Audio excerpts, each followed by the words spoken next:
Il s'agissait de 10 articles à peu près. Donc l'article 16 concernait l'utilisation génitale donc, féminine. Pour l'article 23, il s'agissait et ça concerne le mandat du président et le dépôt des candidatures pour la présidence de la République. Donc l'article était là. Déjà, il a été un peu reformulé. Et aussi, nous avons introduit quelques nouveautés, c'est-à-dire la personne qui doit se porter candidat à la présidence du pays doit être de nationalité déroutienne tout d'abord. Il doit jouir de tous les droits civils, civiques et politiques.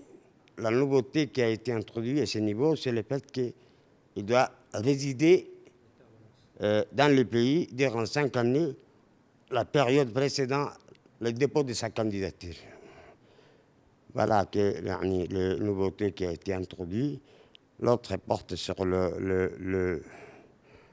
les finances du pays. Donc, les finances de la République du pays doivent être organisées par une loi organique.